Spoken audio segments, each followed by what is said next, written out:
Donc là, j'enlève l'écorce et puis toutes les... Il y a souvent du sable sous l'écorce ou entre dans les interstices, ouais, parce que la bruyère c'est jamais de forme très régulière. Celle-là elle est assez régulière.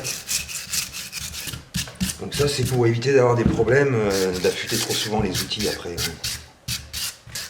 Donc toi tu les fais pas bouillir tes racines? Moi je les fais pas bouillir.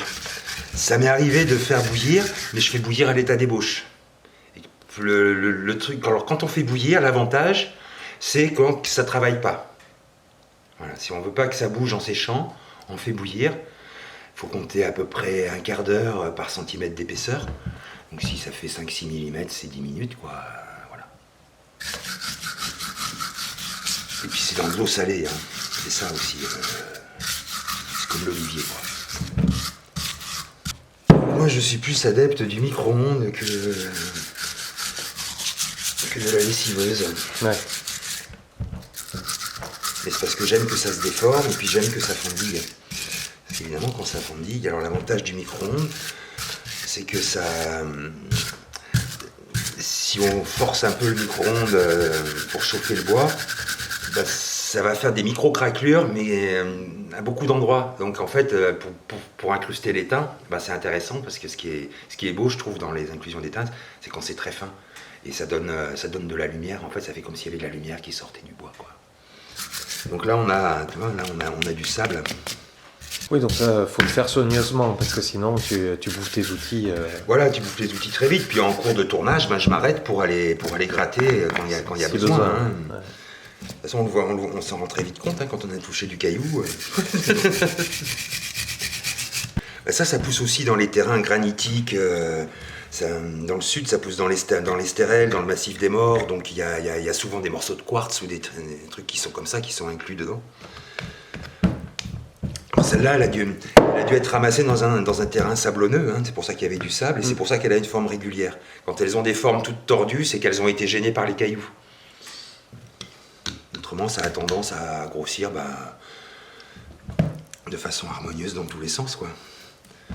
Donc là, avec la pointe, je vais chercher au fond des trous pour enlever un peu plus de sable.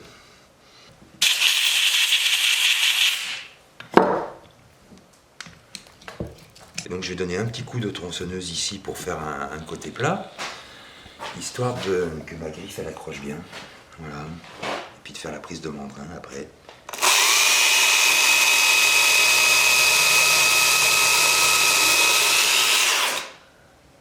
Ça c'est vraiment un outil.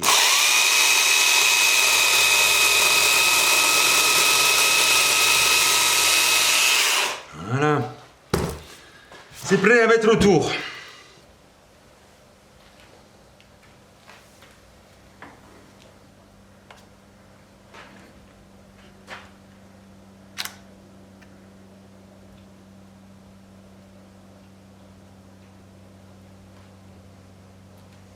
Donc c'est bon, la pièce est centrée et maintenant je vais faire faire rentrer la griffe dans le bois. Donc ça c'est ce qu'on apprend à pas faire évidemment. Donc là je vais tourner une pièce donc dans la série des chimères. Hein. Ça va être donc, je vais faire dans les chimères il y a plusieurs types de pièces. Il y a principalement les fleurs et les danaïtes. Donc c'est soit des fleurs enrubannées, donc c'est des pièces qui sont ouvertes en haut, qui sont comme un bol avec un ruban autour. Et les danaïtes, c'est plutôt comme un vase avec un col fermé, avec un ruban ou un manteau ou une carapace autour. Donc les danaïtes, ça c'est un mot que j'ai inventé, qui vient de Dana. Dana, c'est dans la mythologie celtique, c'est la déesse du don, la déesse de la fécondité. Donc j'ai fait une première pièce qui s'appelle Dana, c'est celle qui est verticale avec la queue. Et c'est la mère de toutes les Danaïtes. Les Danaïtes sont les filles de Dana. Voilà, c'est tout bête. Donc là, je vais faire l'idée de la forme du dessus de la pièce, en gardant une carapace qui va s'ouvrir un peu comme un bouton de fleur qui éclot. Voilà. Donc mes outils pour faire ce genre de pièce, Donc ça va être principalement ces deux outils, deux gouges. Donc une gouge à creuser d'un demi-pouce et puis une gouge à profiler de 13 mm, pareil un demi-pouce quoi aussi. Voilà. Donc qui sont toutes les deux affûtées, très pointues.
Alors l'avantage qu'il n'y ait pas de variateur, c'est qu'on peut l'arrêter vite parce qu'on peut le freiner à la main. Il y a quand même un avantage. Donc tu vois, bah voilà, là, j'ai touché un caillou. Sur le caillou, quoi, c'est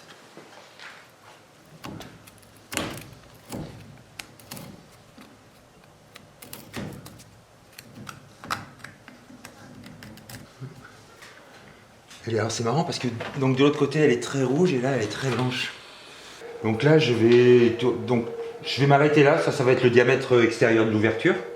Puis après je creuserai par ici en gardant une épaisseur d'environ 7-8 mm.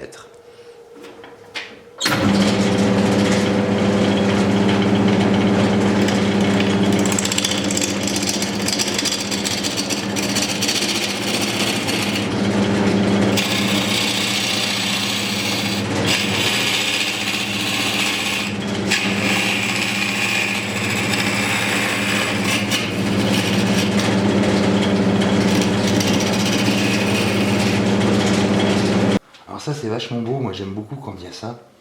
Ça c'est parce que c'est du bois qui est resté longtemps stocké. Et donc le petit verre qui est dedans, c'est de la moisissure en quelque sorte. Je sais pas ce que c'est exactement comme champignon, mais ça va très bien avec le rouge de la bruyère.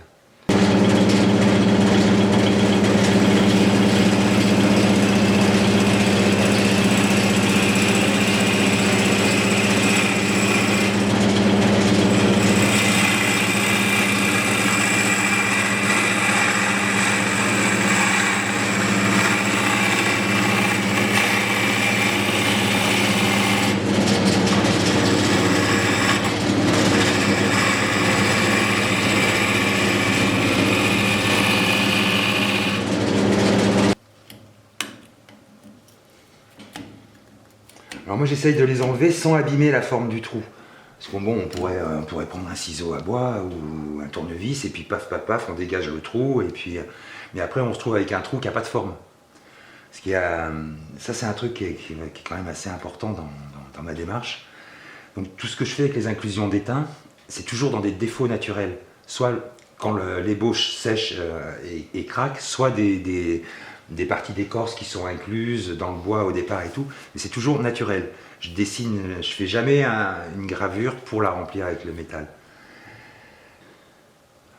Voilà. Donc là, on a le haut de la pièce avec une ailette. Donc là, maintenant, je vais déterminer l'épaisseur de l'ailette. Hop, et puis, vous allez voir.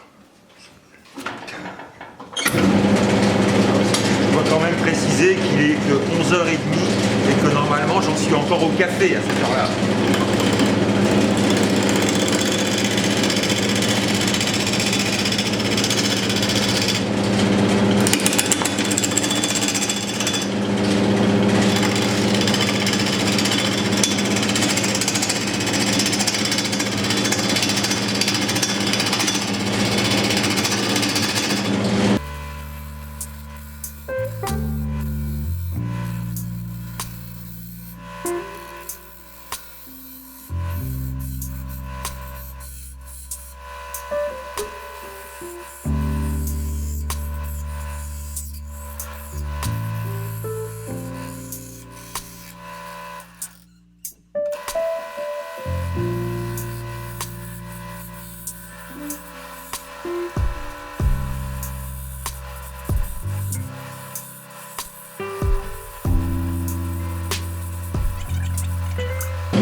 jamais faire ça, hein, c'est un truc qui fait avec une vieille lime.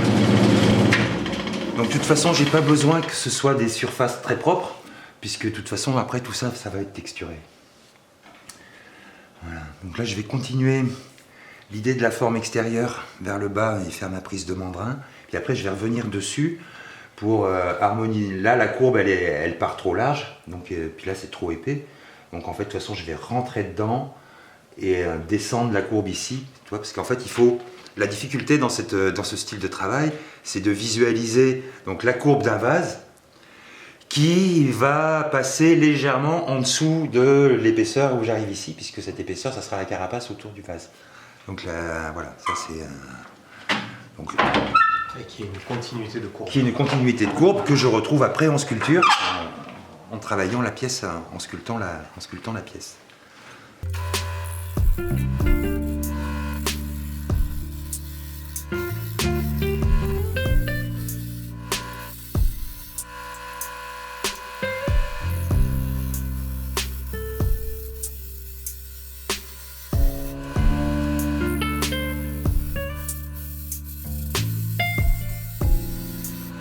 Je travaille quand même un petit peu au bédane, ça m'arrive, c'est rare. Moi c'est pour faire les prises de mandrin.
Pierre,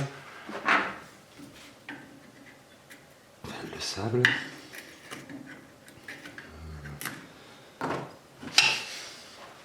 Donc là, je checkais la continuité de la ligne pour que je descende encore un peu.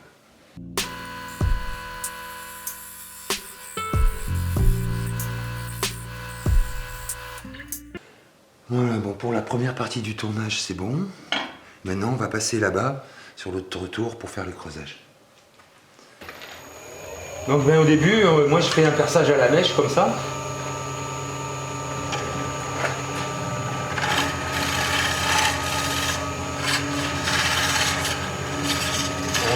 Des fois, ça merde un peu, des fois, ça va tout seul.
Là, ça va être des carapaces, comme des pétales en fait. Voilà. Donc, il y a deux couches de pétales superposées. Donc, le plus extérieur qui sera plus ouvert et le plus intérieur qui sera moins ouvert. Et ça va s'enrouler donc en spirale en partant d'ici. Et ça va se finir donc dans la prise de membrane.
Donc d'abord, je vais continuer avec le mini Herbotech, le travail que j'ai commencé avec le gros Herbotech. Et puis voilà, ça va faire un petit peu de bruit. Un petit peu.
Bon, il y a un petit bruit, j'espère qu'il va finir la démonstration, l'outil. Donc là, voilà, si tu as compris ce que je suis en train de faire, donc je suis en train de continuer cette forme de dessus qui va être la partie, quand la pièce sera finie, ça sera une partie polie, qui va se continuer ici, qui va jusqu'en bas, qui sera entourée donc par deux carapaces. Voilà, une carapace intérieure et une carapace extérieure, qui elles seront texturées. Et là il y a une ligne, et cette ligne ça va être une arête qui va venir ici. Cette arête, c'est quand même un travail qui est vachement important dans la pièce. C'est quelque chose qui donne, c'est ce qui donne l'énergie en fait à la sculpture. La même pièce toute lisse, il n'y a pas du tout cet aspect de vie, il y a un côté statique, tandis que là il y a un côté vivant.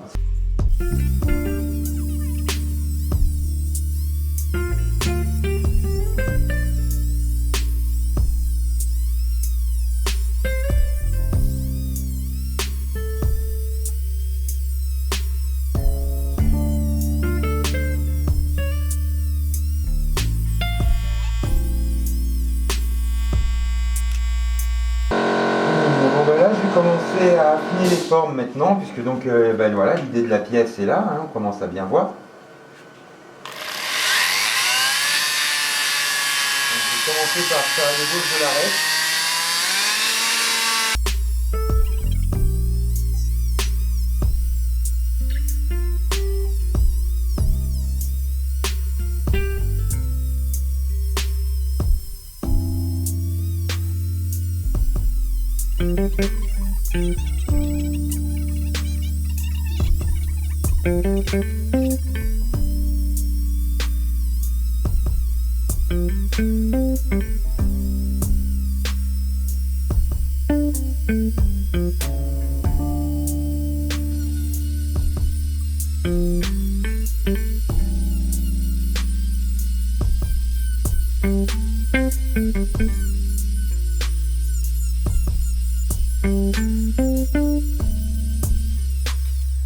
Donc pour l'instant je la marque pas davantage l'arête, je me suis dégagé la surépaisseur pour pouvoir la sculpter à la fin, parce que donc comme le bois est vert il va bouger, il va travailler, donc l'intérêt de cette arête c'est d'avoir une ligne tendue, avec une courbe tendue. Si la courbe elle est floue, elle est molle, on perd tout le bénéfice de ce que j'ai dit auparavant, quoi. Voilà. Voilà, donc maintenant on va travailler sur les... je vais travailler, parce que vous faites que regarder, vous êtes des feignants. Moi je vais travailler sur les carapaces, voilà. Donc je vais les animer, hein, je vais leur donner un peu de vie. Alors par exemple, là la carapace extérieure, hop, je vais la diviser en 3.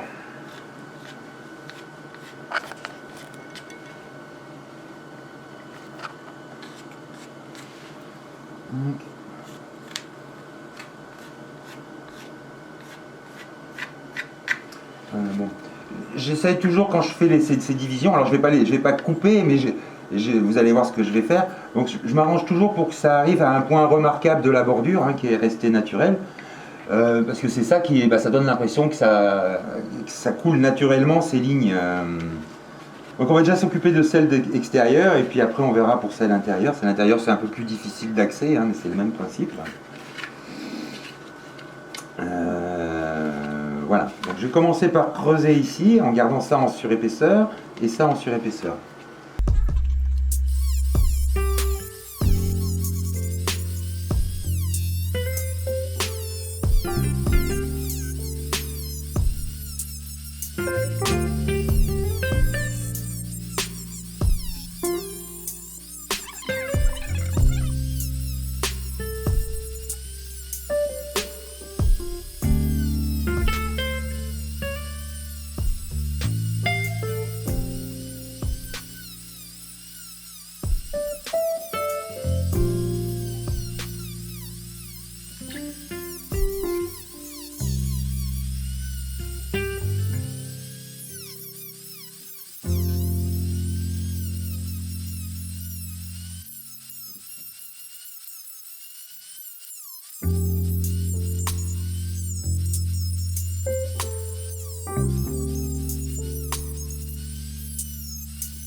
Donc voilà, là on commence à avoir déjà une idée de plus en plus précise. Hein.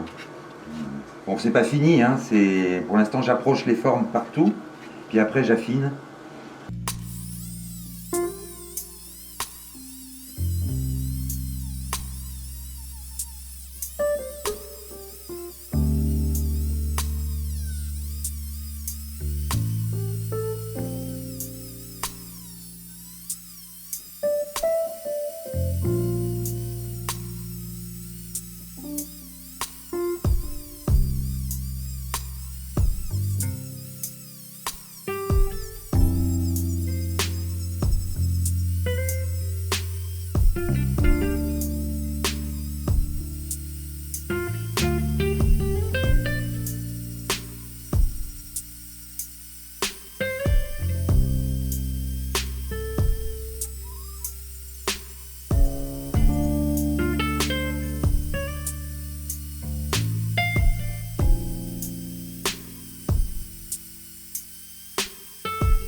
voilà, là je sais pas si vous avez vu ce que j'étais en train de faire parce que c'est quand même un peu spécial.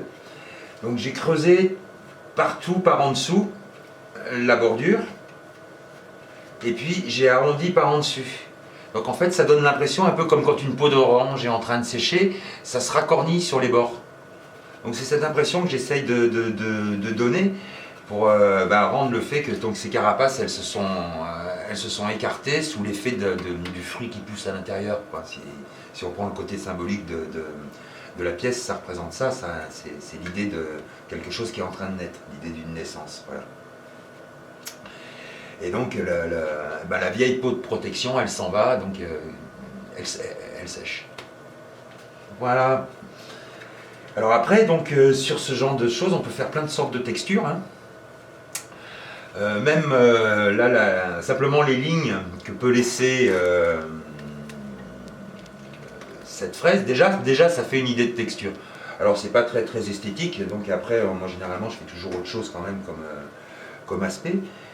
Mais ça c'est l'aspect le plus simple qu'on pourrait envisager de garder aussi en le faisant de manière un peu plus précise. Bon bah là maintenant je vais vous montrer donc comment je fais faire le col.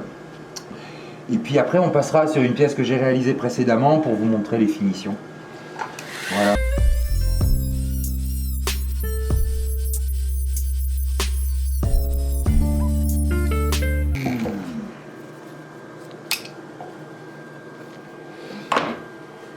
Donc moi comme je suis feignant, j'ai beaucoup de porte-outils et puis avec chacun un outil différent dessus, ce qui permet de gagner beaucoup de temps quand on change d'outil. Voilà.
Donc voilà, on en est.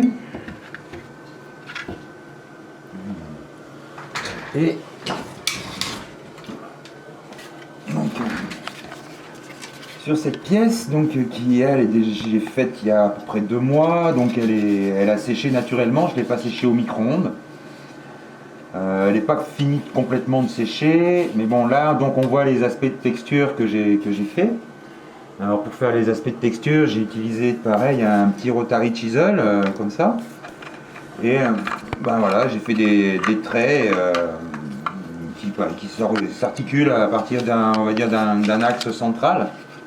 Donc du centre, ils partent vers l'extérieur à droite, et du centre, ils partent vers l'extérieur à gauche. Et voilà, ça crée un mouvement. Bon, ça c'est une texture très simple à réaliser, hein, il y a des textures plus compliquées. La même idée, donc un peu plus fignolée, donc de l'ouverture en haut, à part que là, donc c'était en bordure naturelle, tandis que là, ça avait été coupé à la hache par la personne qui avait extrait la racine.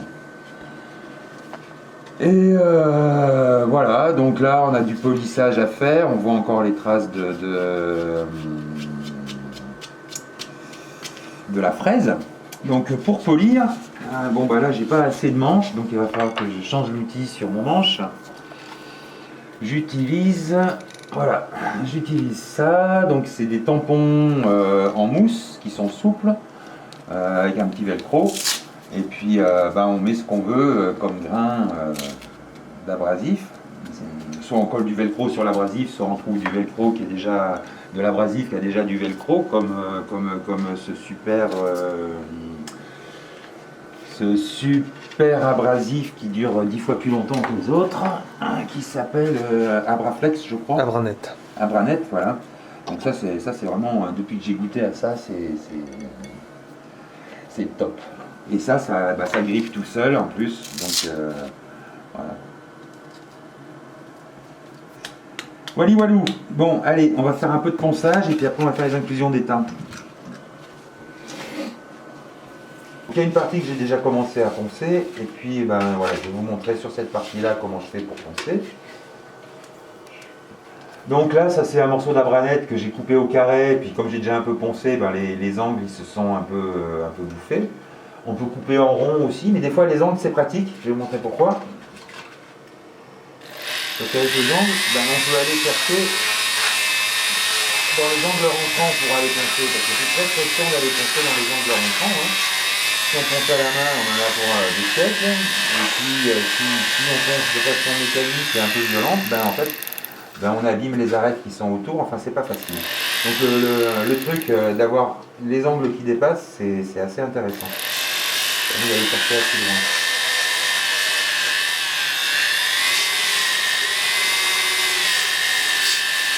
Donc là vous voyez l'arête, bon, je l'avais dessiné assez précisément, bon, ça c'est devenu très très flou en séchant. Hein. Donc là je vais avoir un gros boulot pour reprendre l'arête pour qu'elle ait une ligne bien tendue.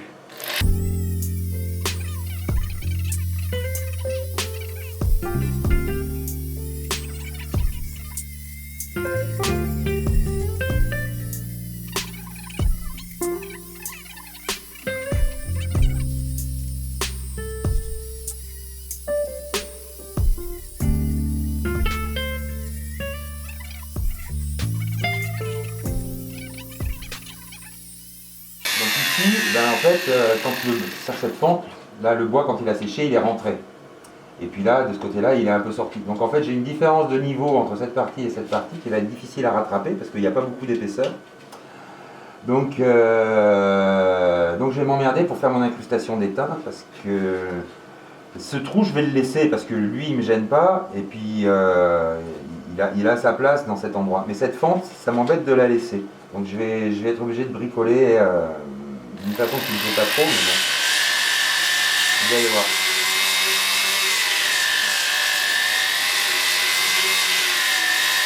Bon, déjà, je vais descendre au maximum la partie qui dépasse en hauteur. Là, je peux guère aller plus loin, après ça va être trop fin.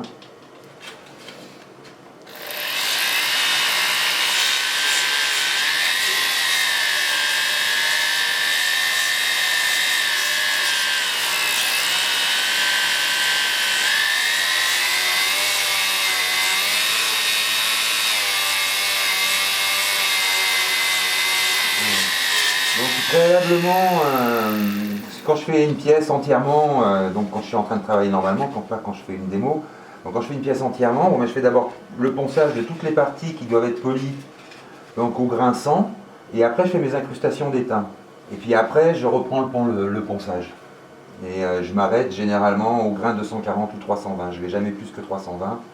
Et puis plus ma vue baisse, plus je m'arrête à des grains avec un petit nombre.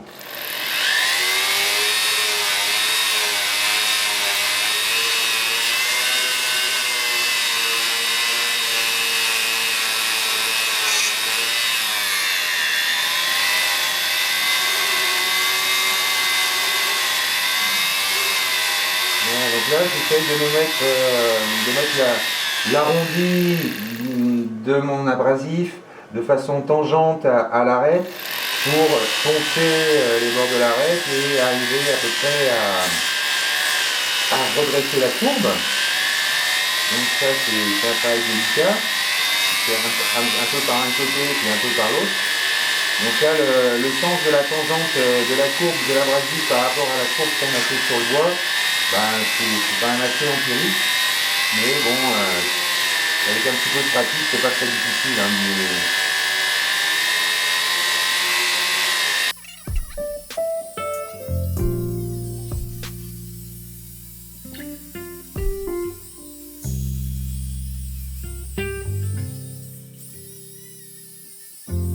Voilà, donc là on y est presque. Donc, je ne vais pas aller plus loin parce qu'après j'ai encore d'autres grains d'abrasif à utiliser. Donc quand je passerai au grain 180, je signerai complètement.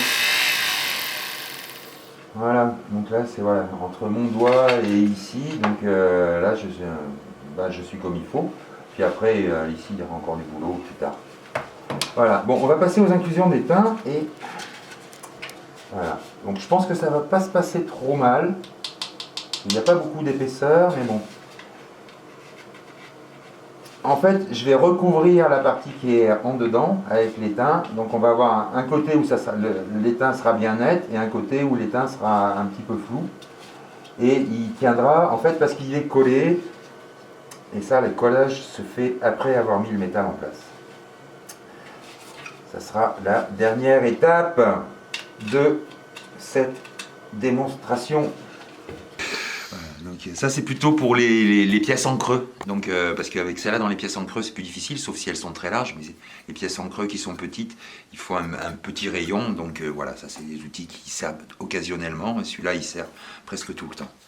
Ce qui est intéressant dans celui-là, c'est que donc, je disais donc il est épais, ça c'était pas une connerie. L'intérêt de l'épaisseur, c'est que ça, en fait il y a une inertie thermique une fois que j'ai chauffé. Tandis que ceci c'est plus difficile à manipuler parce que c'est très fin, donc il n'y a pas d'inertie. Donc il y a plus de risque de brûler le bois. Parce qu'il y a un risque de brûler le bois. Voilà, donc ça, alors ce que j'appelle étain, en fait c'est de la soudure à l'étain. Hein, voilà, c'est un mélange étain-plomb, généralement 33% d'étain, qu'on trouve en matériel de plomberie, zinguerie. Oui, c'est le plomb à zinguer. C'est la soudure à zinguer pour souder les zingues des gouttières par exemple. De couvreur. Voilà.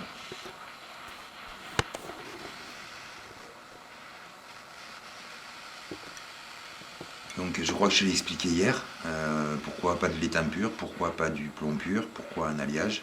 Parce que l'alliage permet simplement d'avoir un état comme on voit en ce moment, c'est ni liquide ni solide, c'est mou.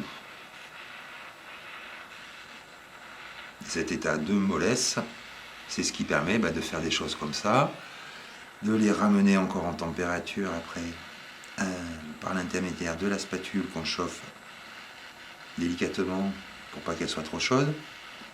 Voilà, donc là, voilà la spatule fait fondre le métal, donc c'est bien. Il ne faut pas qu'elle le fasse fondre trop, autrement il passe à travers. Hein. On peut remplir la pièce d'étain comme ça.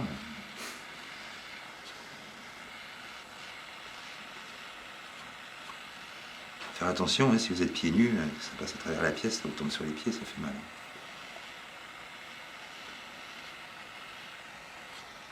Voilà. Le truc c'est de maintenir l'étain en température, ni trop chaud ni trop froid. Si on est trop chaud, on le voit vite, hein, ça c'est un trou qui passe à travers donc, la paroi, donc tout tomberait à l'intérieur. Et puis si c'est pas assez chaud, on le voit tout vite, très vite aussi, c'est qu'on n'arrive pas à le rentrer dans le trou. C'est de l'étain précoce.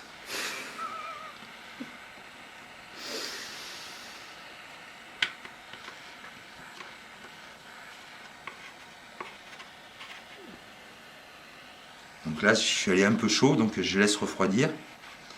Moi, je vais passer à travers, donc j'en profite. L'étain qui est sous la spatule, je le mets ailleurs. Je reviens faire la bordure ici. Voilà.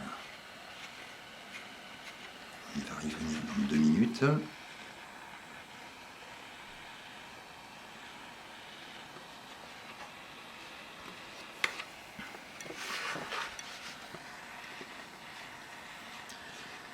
Bon alors, je ne l'ai pas passé au micro-ondes, hein, ce bois, donc je ne vais pas en faire beaucoup d'incrustations parce que je sens que ça bouge au fur et à mesure que je travaille, avec la chaleur que j'apporte.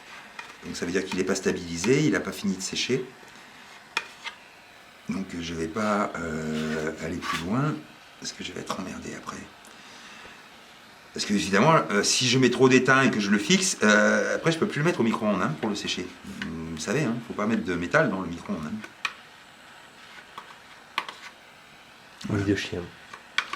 Hein, ni de chien. Ni de chien. Voilà. Enfin, le chien, c'est dangereux que pour le chien, pas pour le micro-ondes. Voilà.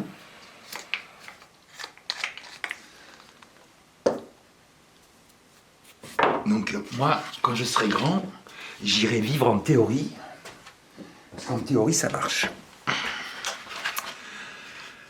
Voilà, donc je disais en théorie, c'est pour ça que j'irai y vivre. Là, je coule de la super glue qui va s'infiltrer par capillarité entre le bois et le métal. Donc je mets tout autour. Je vais le faire dans la toute petite qui est là parce que c'est. Ah bah non, parce qu'en fait il va falloir que je l'enlève pour le mettre au micro-ondes, donc j'en mets pas du tout. Ouais.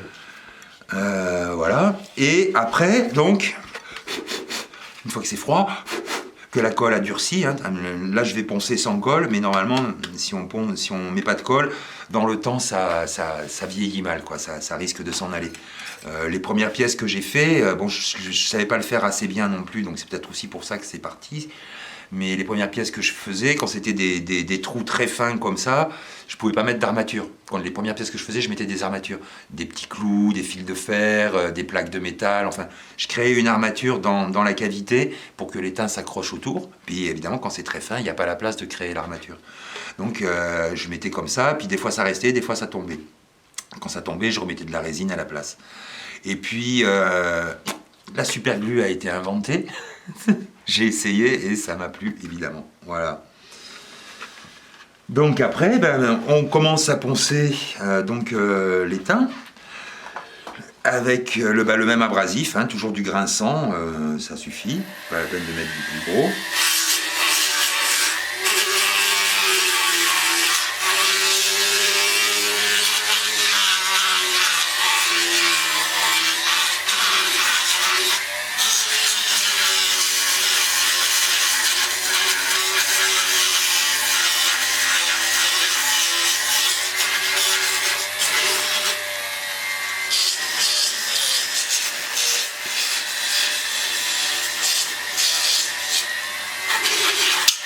Donc voilà, mon trou tout moche qui... Ben voilà, ça va. Ça va. Ça marche. Préparation réussie.